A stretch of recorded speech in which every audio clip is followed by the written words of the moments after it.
This is Caregiving When You Just Don't Care. And my name is Joan Borton, and I work with Luke 14 Exchange. If you picked up a copy of the slides back there, they're really handouts. We're not doing slides today, but it's all the information there for you. But on the last page, you have my name and you have my contact info. So if there's things you want to follow up on or whatever, I'd be glad to do that with you afterwards. We also have some little sheets back there. If you want to share your name and email address with us, we will send you the link to this recording after the session is done. And we're also doing a drawing after the session for a book, The Peaceful Caregiver, and I'll email whoever wins and get your address and then mail it out that way. We do not spam you with email. In the one email we'll send with the link, there will be just a option for you to sign up for our quarterly newsletter, but no pressure. So that's there. And we are recording this, both audio and video.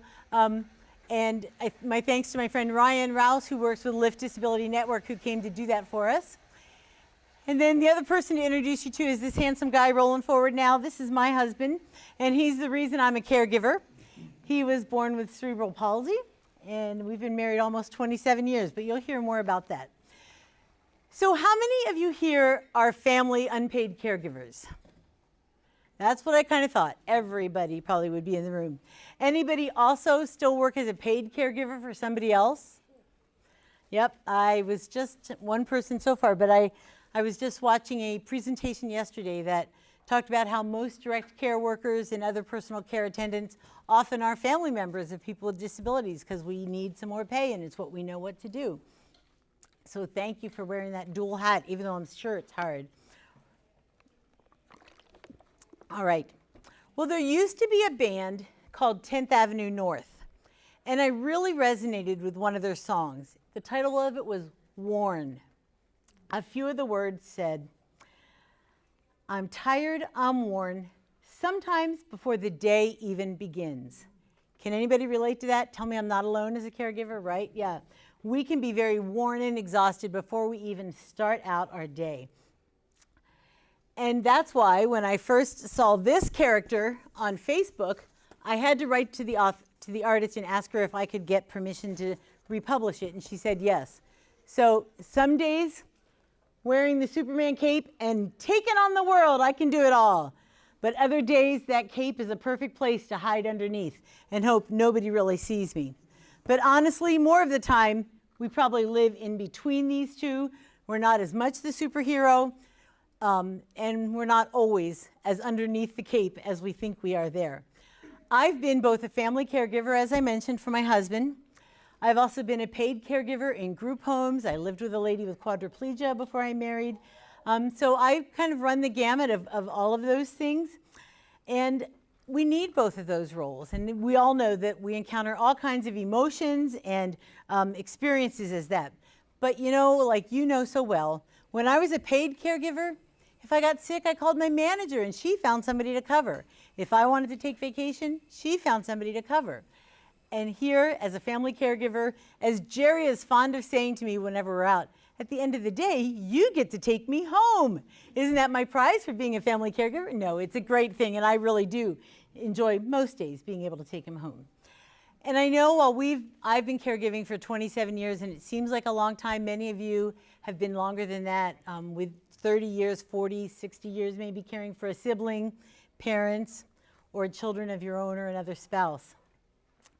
And we all know too well the struggles of the IEPs, trying to order new medical equipment, getting the right doctor's forms and pre-authorizations, getting through insurance paperwork, driving to the specialist we have to see who's across town in the height of traffic. All those kinds of things just seem like they'll never end, and that's what that song Warren talks about. We just don't have any more resources to continue on.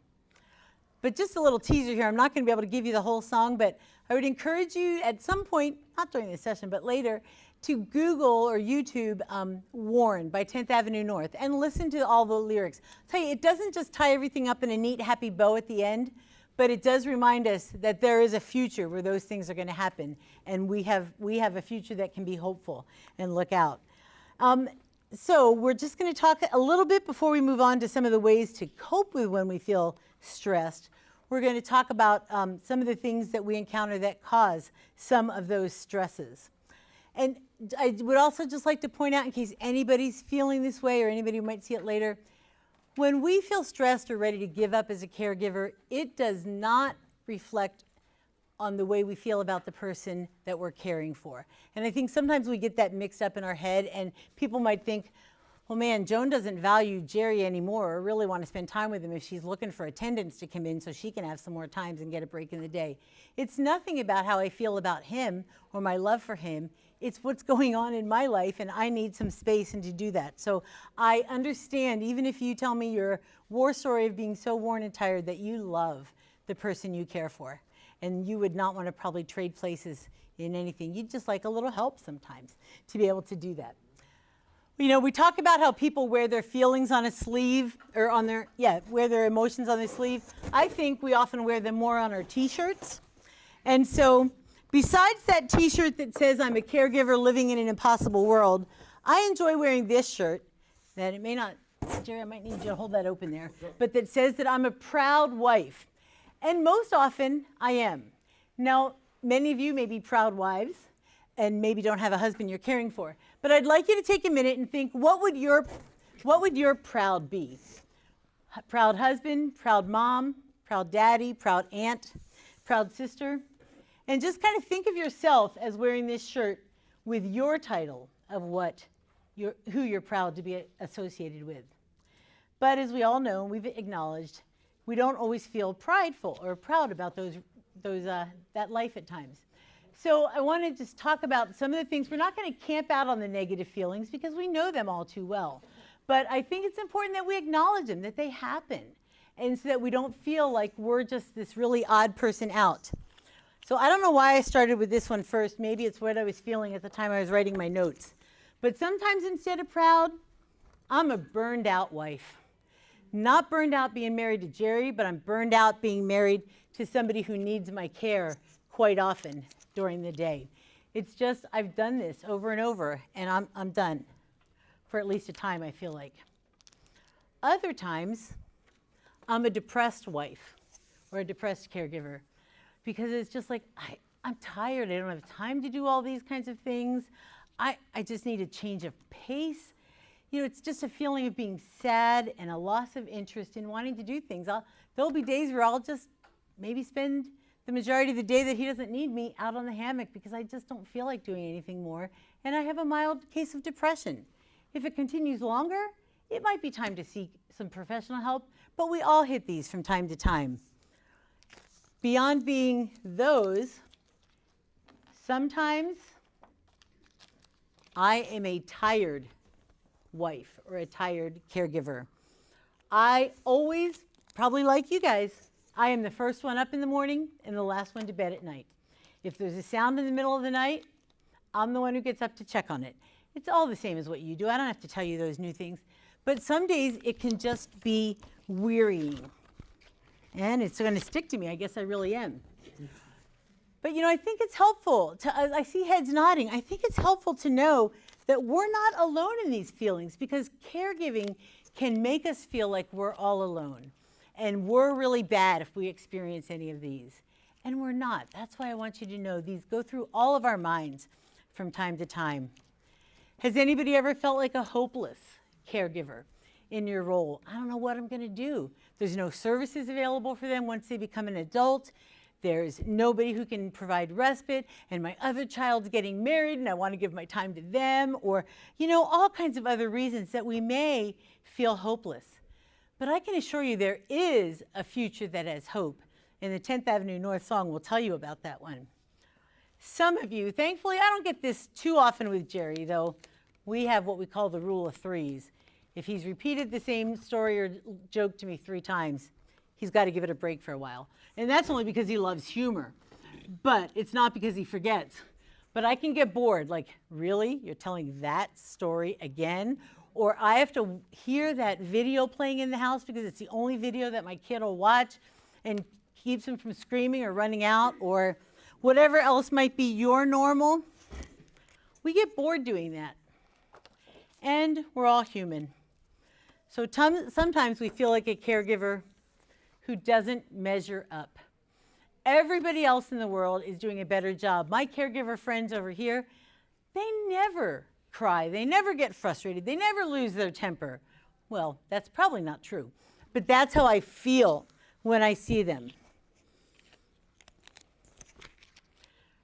Sometimes the road as a caregiver, it was really hard to practice this part at home, so it's interesting to see how it works out here, is lonely. I feel like a lonely caregiver.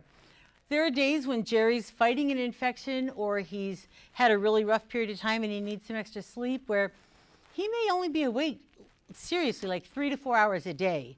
And he has other things he needs to be doing during some of those awake times than just talking to me all the time. And so it can feel lonely to be in the house and not feel like I should go out and go do anything, because what if he calls and needs my help, but I'm there and I really want somebody to hang out with or do something. So I'm sure you all can feel, or have periodically felt the feelings of being lonely as a caregiver. And then the last one, there may be more, but the last ones that I was able to identify for this time is feeling either unappreciated or underappreciated.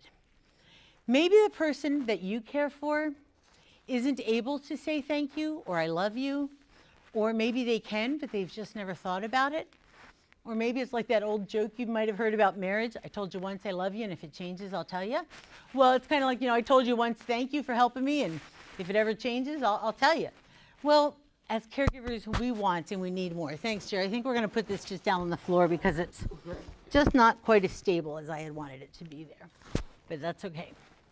So yeah, you might feel unappreciated or underappreciated. But I hope you really heard me when I said we all go through these feelings. When Jerry and I first got married, one of the things he said was, "Really? You go through that too?" He truly thought that everything he experienced was due to being a person with a disability. And it's like, no, hon, I go through those same struggles, or it's hard for me to figure this out. Really? And I think as caregivers, we forget. And no matter what person you put on the highest pedestal in your life, they still go through those same feelings from time to time that we do, even if they're not a caregiver. So remind yourself that part of this is just the natural rhythms and trials of life, and it just means that we're kind of normal, whether we want to admit it or not. Everything doesn't tie back to caregiving.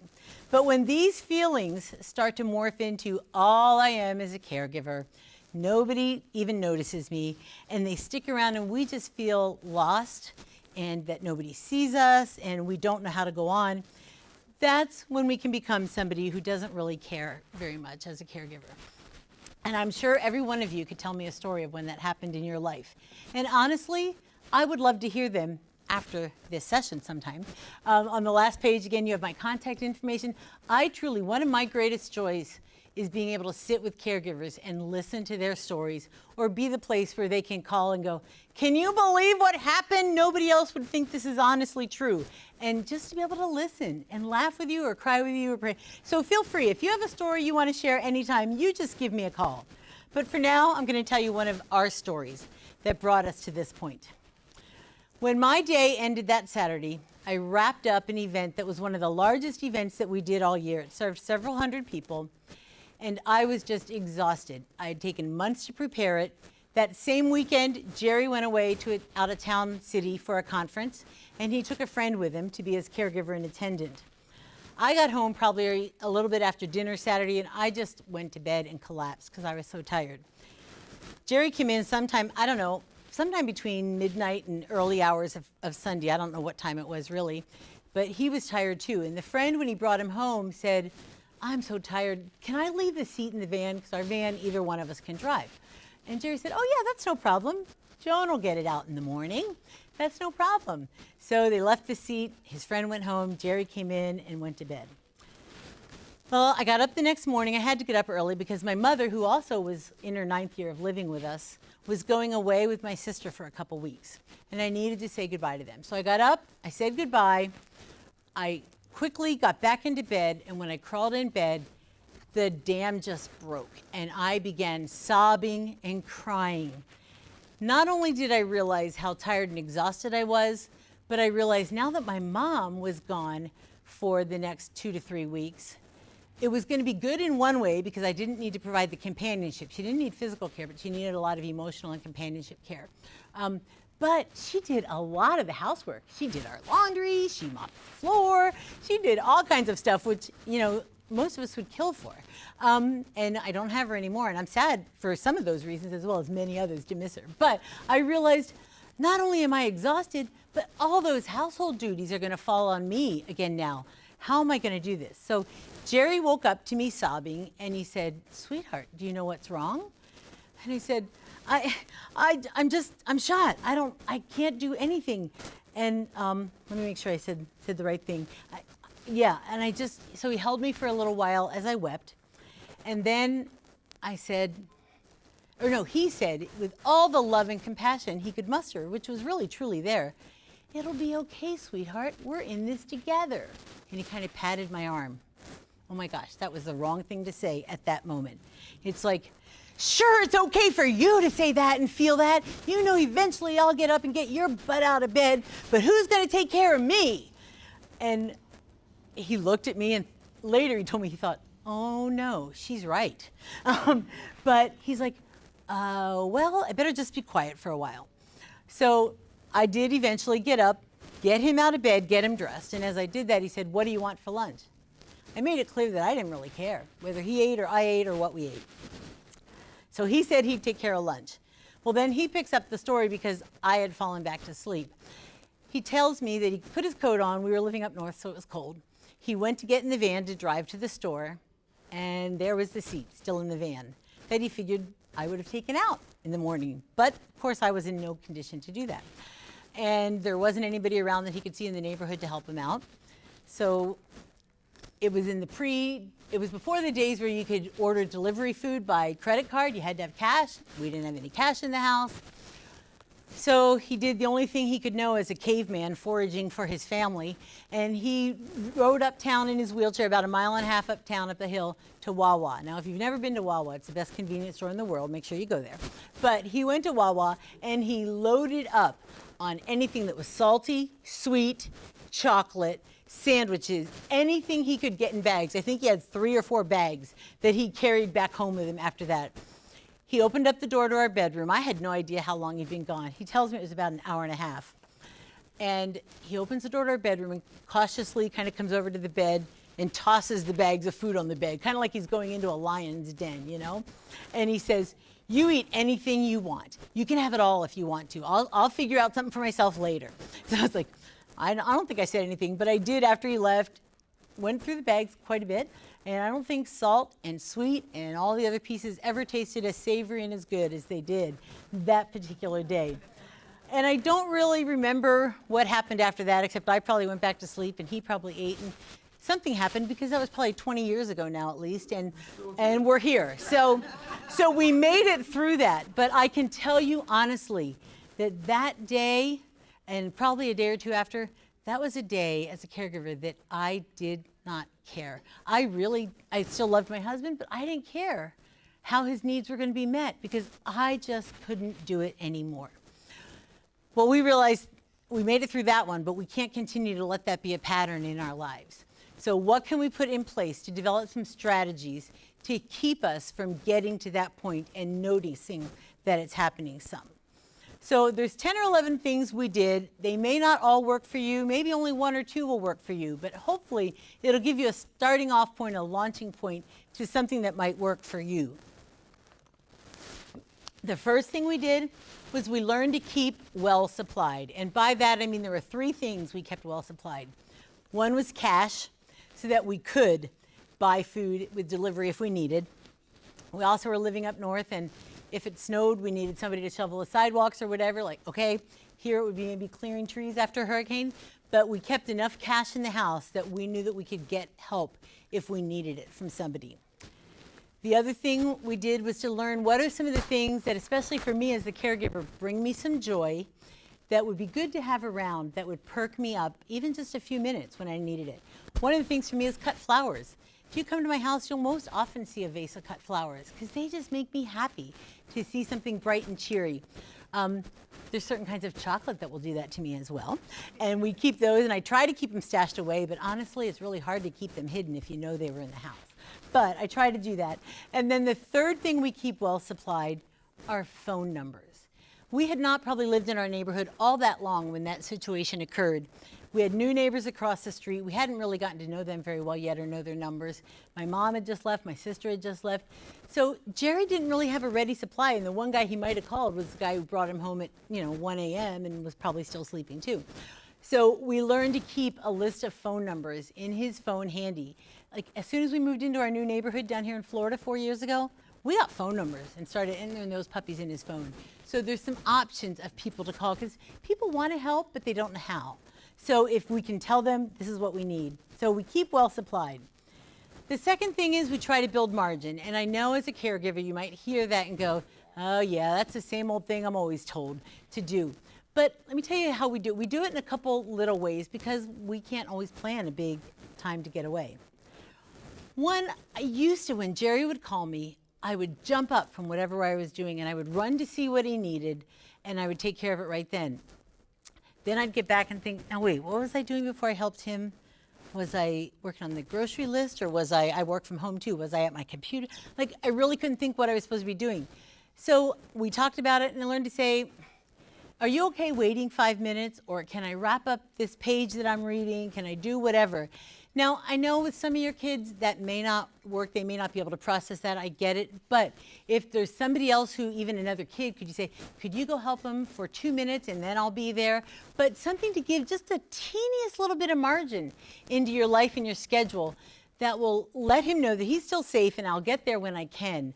But it gives me a chance to not feel always scattered, running from one thing to another. And honestly, you all know the difference between the call that goes, Mom, and Mom, so you know which ones you need to go running to. Run to those. But if they're not that desperate, then give a couple seconds or minutes. Finish what you're doing. Give yourself that little sanity break. The other thing we try to do is with schedule. As we get older, we probably have as many medical appointments as some of you with your kids do now. And so we often can have 3 to 5 doctor's appointments in a week like you do, or therapies and others. So we've honestly had to look and say, we can do this many in a week. And if somebody else says we need to be seen that week, we can't be seen that week. We book for the time that's going to work for us and kind of put things on our schedule and try not to let the doctors and therapists rule our life with their schedule. It doesn't always work, but at least it's one place where we try to build in just a little bit and say, I can't drive anymore. I'm going to kill myself squeezing all these things in at once. Right, the next one, these sort of morph into each other, but try not to live in the extremes. Avoid the extremes. The situation I told you about happened because I was exhausted, I was hungry, we had not prepared for those things, we didn't have a plan in place. So I'm not really a fun person to be around when I get hangry, right, Jerry? When that hunger and anger combine in me, it's not a pretty sight. But I was comforted to find out, I don't know if any of you read the Bible, but in the Old Testament, there's a book or a story in the book of Genesis about two twins, well, a set of twins, Esau and Jacob. And Esau was a hunter. He was a very skilled hunter. And he'd been out hunting for the day. And when he came home from hunting, his words were he was famished. Famished is like you think you're going to die if you don't get to eat something. So when he came in the house, his younger twin, Jacob, was cooking some stew. Man, when you are so hungry and you smell food cooking, you know what that does to you. And Esau just knew he had to get some of that stew. So he asked Jacob if he could have a bowl. Jacob was a little bit of a conniver, and he said, sure, you can have some stew. I'll sell it to you in exchange for your birthright. Well, back in those days, the birthright was what the oldest son got. It included his inheritance, which was larger than what the other sons got in the family, and it gave him a position of privilege as the firstborn. Well, Esau's figuring, I'm going to die anyway, so what's my birthright going to do me any good if I'm dead? Sure, here you go, Jacob. You can have the birthright. I'll take the stew. And that's what he did. Well, amazingly enough, once Esau got some food in him, he didn't feel like he was going to die anymore, and he regretted, I believe, giving up his birthright. But he didn't have any option to get it back. And so the mistake that Esau made in a point where he was not caring for himself, he let him get himself too hungry, too tired, he made a decision that changed not only the course of his life and his family's life, but honestly, the course of history in the people that descended from Esau and Jacob. And so that's a good reminder to me. First of all, it helps me know I'm not the first one to face these extremes or this hangry and respond, but to be careful that I make a decision before I get to those points so I don't cause life-altering decisions by lacking margins and making a poor decision. Number 4 is to adjust our perspective. Again, probably something you may have been told before, but sometimes when I look and think, I can't do this same routine for another 20 years or even 10 years, or I don't even know if I can do it for another month. I can't go on with this. I need to change the way I think. I have to remember that today, I don't have to figure out how to do this 10 years from now or even 30 days from now. I just need to do it right now. Maybe it's getting up in the morning. I just need to get him up and in his chair today. And then by the time I need to put him again to bed or help him throughout the day, maybe I've done something that's changed my attitude a little bit, or then I say to myself again, I only have to do it one more time and do that time. And it really does help my thinking and my perspective to think not long term. That'll drive us crazy if you try to think of something going on and on and on.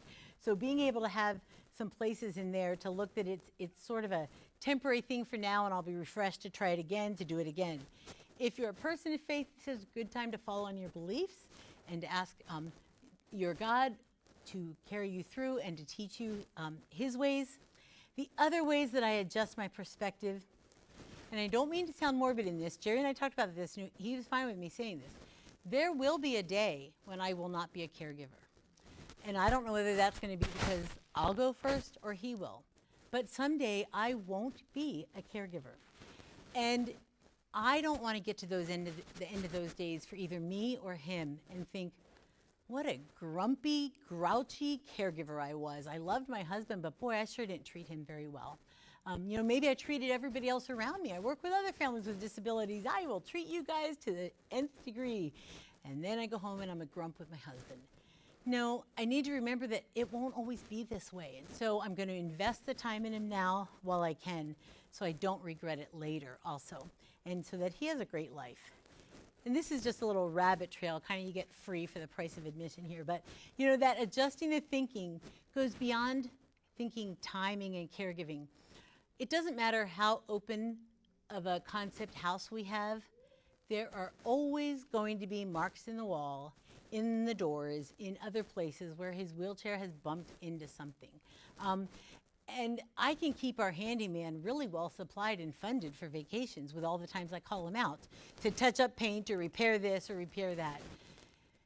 But it came one time to realizing Jerry was feeling like he was living on eggshells because the way I wanted to keep our house. And we do need to maintain the things we've been given to be good stewards of them. But, he paid as much money for the house as I did, and he lives in it as much as I did. And so again, someday I may wish that there were bumps and nicks in our house that won't be there. And so that helps to change my perspective a little bit to those things too. So that's just a little extra bonus besides caregiving, just in thinking about your home. My 5th strategy is to invest in someone who gets it, that you can be honest with, another caregiver. And again, if you don't know another caregiver who you can do that with, call or email me. It's in the back. Maybe a couple of you are here together, right? You do that. Yeah. I have 2 girlfriends in the Orlando general area who both have husbands with disabilities. And the 3 of us, we call it our little wives club. And we text each other frequently with, can you believe what just happened? Or, oh, so-and-so sick again. I have to stay home from work. I have to do this. Kind of just venting to each other to understand. Also, we've given each other permission. So I will say to one of them, it sounds like you really just need some time away or rest. Do you have anything planned where somebody else can come help your husband for a day or for even a few hours? You can get out and go do something you want to do, and she'll say the same to me or the other friend. We all kind of bounce each other off on those things or other things. So not only somebody do you want to look for who you can vent to, who isn't going to report you to the authorities, who's going to understand what you're going through and just let you be real. But then not somebody who's just going to let you be real and continue to wallow in it, but somebody who's going to help you say, okay, we've been there. We've done that for 15 minutes. it's gonna go downhill if we continue this on. How can we change this? And so, set some timers, set some time together and say, how can we strategize? What can we do? So look for people who will be honest, but will also support you.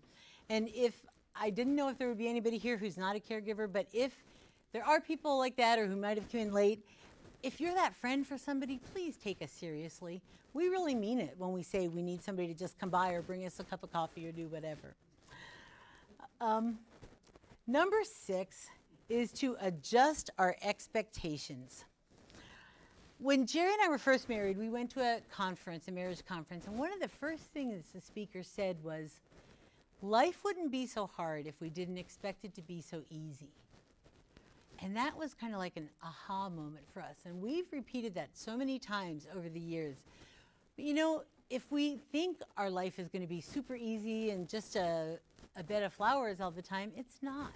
And so if we set ourselves up with that expectation, we're going to be sorely disappointed. So we shouldn't think it's going to be the worst thing in the world either, and we're always going to be scrumbling along the bottom. But realize that life on this earth has trials, has challenges, and we will go through some. And so not to be surprised or caught off guard when that happens, but to say, okay, I got to deal with this. And then look for some other creative ways to deal with it. Maybe this isn't so creative for you, but you know what? I've sometimes worn the same clothes 2 or even 3 days in a row. Don't tell anybody. But you can live and survive with clothes that haven't been washed or ironed. My mother's probably rolling over if she says they're not ironed clothes I'm wearing. But it's okay to make soup and grilled cheese for dinner. It's okay to eat off paper plates. Maybe you want to do something that's just outlandishly silly. Have the kids and you all wear your clothes backwards for the day, or eat breakfast for dinner and dinner for breakfast, or go out for a picnic at 10 o'clock at night and watch the stars and eat. Do something that's so crazy for you and your family that it just breaks the cycle that you and maybe your family are in, and you just kind of stop, have some fun, laugh, play together, and you have a great time and you're able to get back into things. So adjust your expectations of what life has to be like. Now, I hope there's no PTs, OTs, or speech therapists in this room. Don't tell me if you are, but I'm going to say occasionally we've even skipped doing some exercises that we're told to do by one of those therapists because we just needed some more time.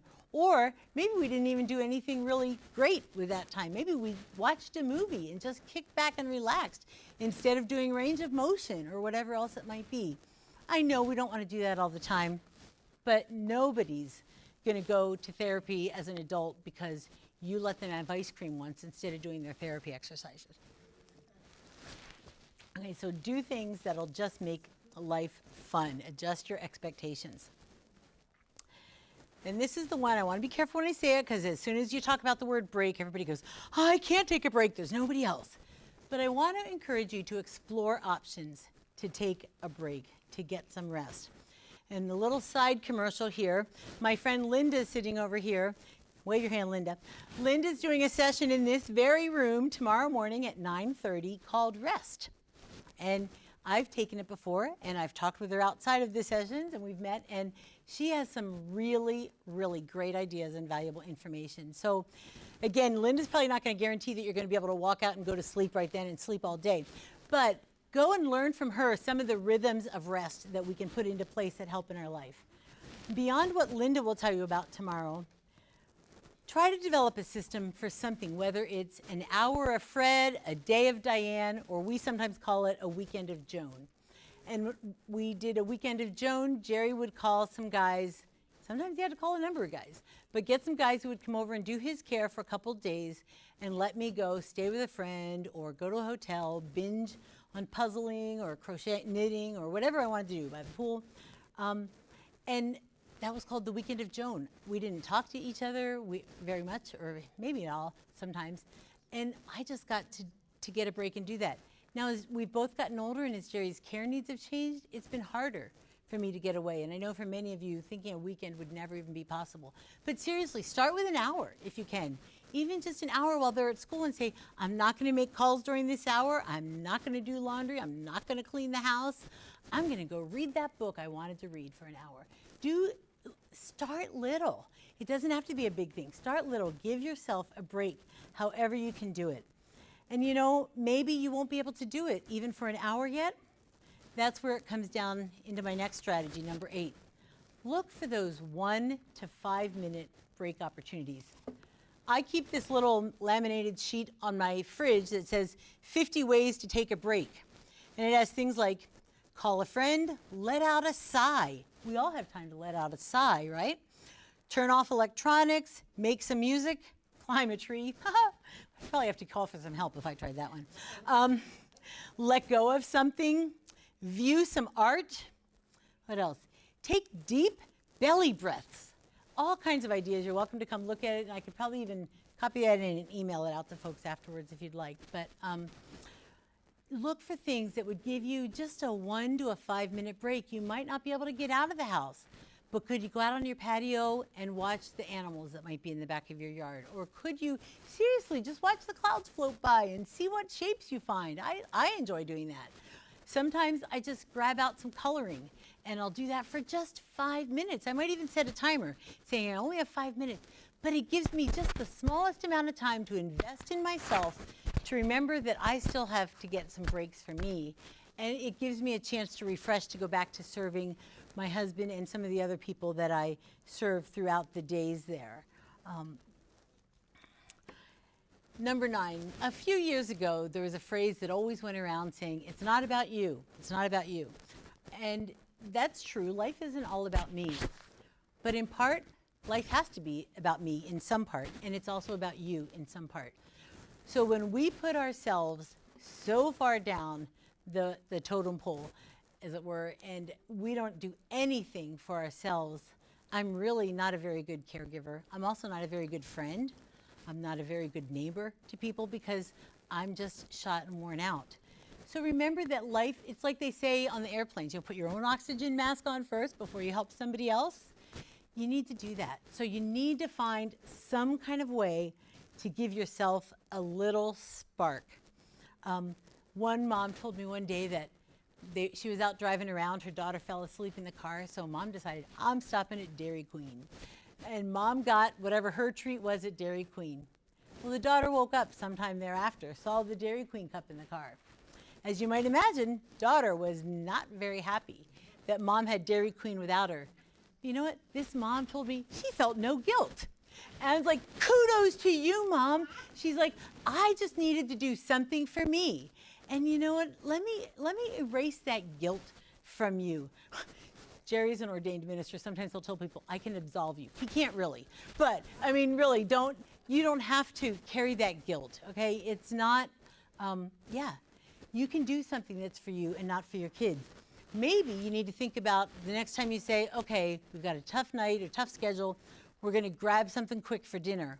Instead of giving the kids choosing their favorite fast food place, even if it's Chick-fil-A, but whatever is the place, if that's not really going to do it for you and you really need something to do it for you, make it a win-win for everybody and give the kids 2 choices. We can pick up dinner at restaurant A or restaurant B. Maybe neither would ever come to the kids' minds, but they'll be happy with it. They just never thought about it. But you have a win-win because you've gotten a meal now that you would prefer to eat over that fast food that they mentioned from someplace else. You might do that with movies. You could do that with what radio station plays in the car. Hey, today's Mom's Day to listen to the radio and choose what station.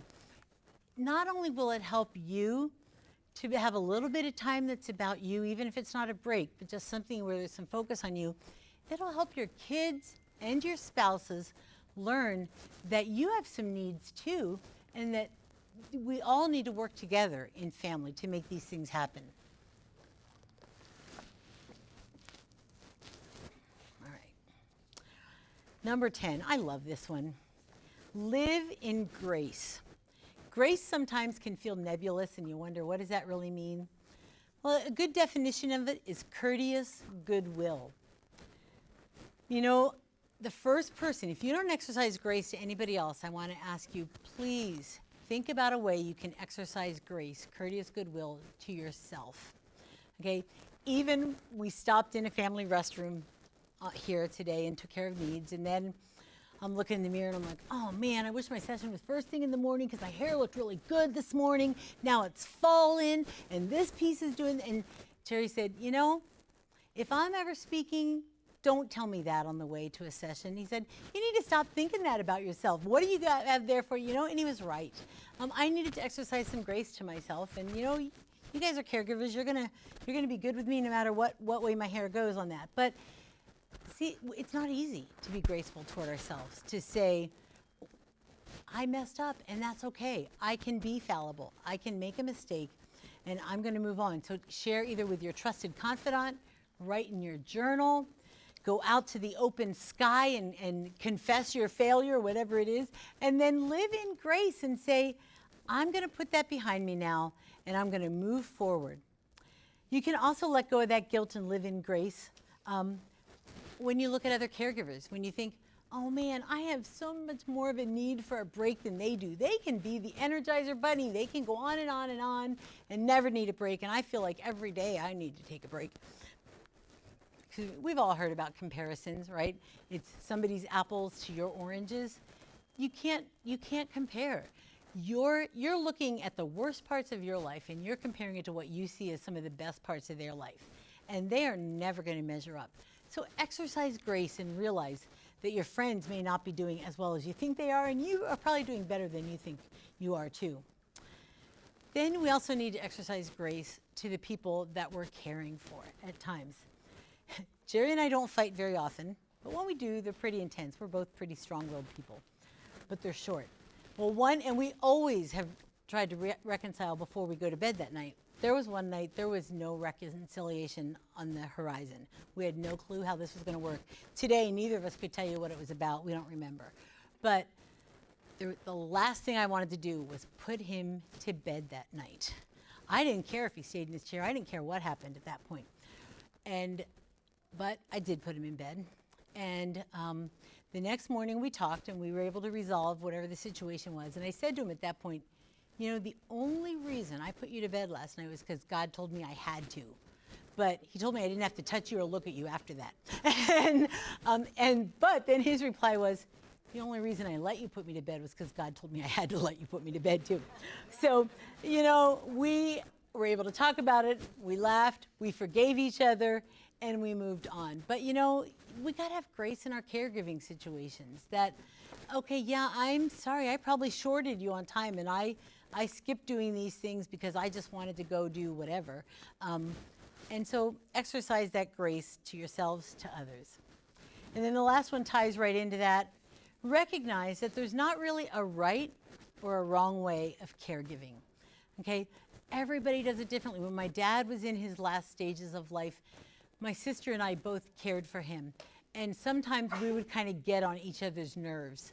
And one night Jerry said to me, you know, you and Ginny are both doing a great job caregiving, but you do it two different ways. And neither of you are right or neither of you are wrong. And that was like a light bulb moment for me, because Dad should have been cared for the way I wanted him to be cared for. Sorry, people listening, because I just realized I hit the microphone. So sorry if you hear this on the recording and you wonder what that sound was. But there's different ways to do caregiving, and you know, that's okay. Let people do it their way, you do it your way. When we first got married, we had two different couples tell us it would be absolutely wrong for me to do Jerry's attendant care as his wife.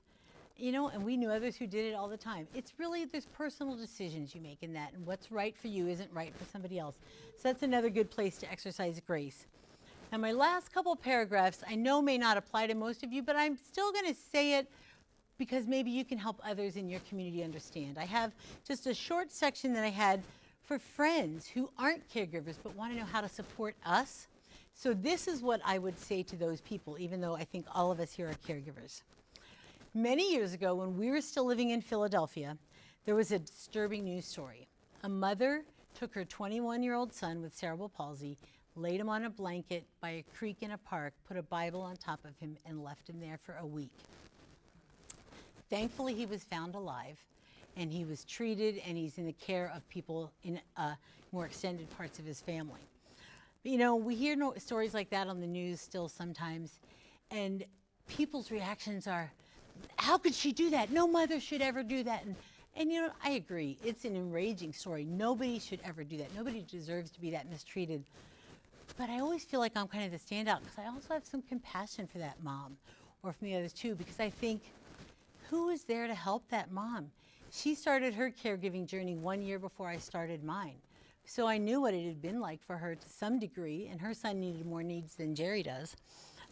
So yes, she should never have endangered his life, but it was really hard, and she didn't know where to go for help. And so for friends in the community who meet us, who hear us, who see us, please know that it's real. Our lives can be relentless, it can be hard. We need your help. Often people in the community say, well, why didn't she just go get some help?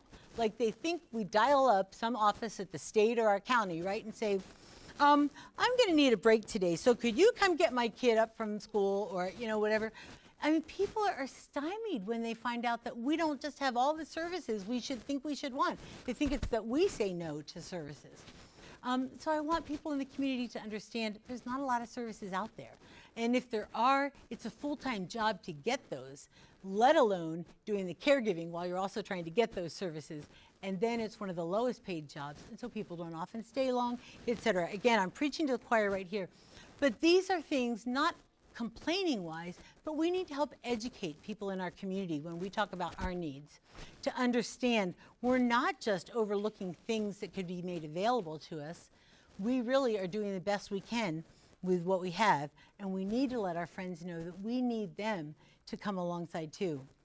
I'm going to wrap up this session, and then we'll have a couple minutes for questions, but Jerry has 2 or 3 words to, well, maybe more than 2 or 3, but he just has a couple words to share with us before I wrap up.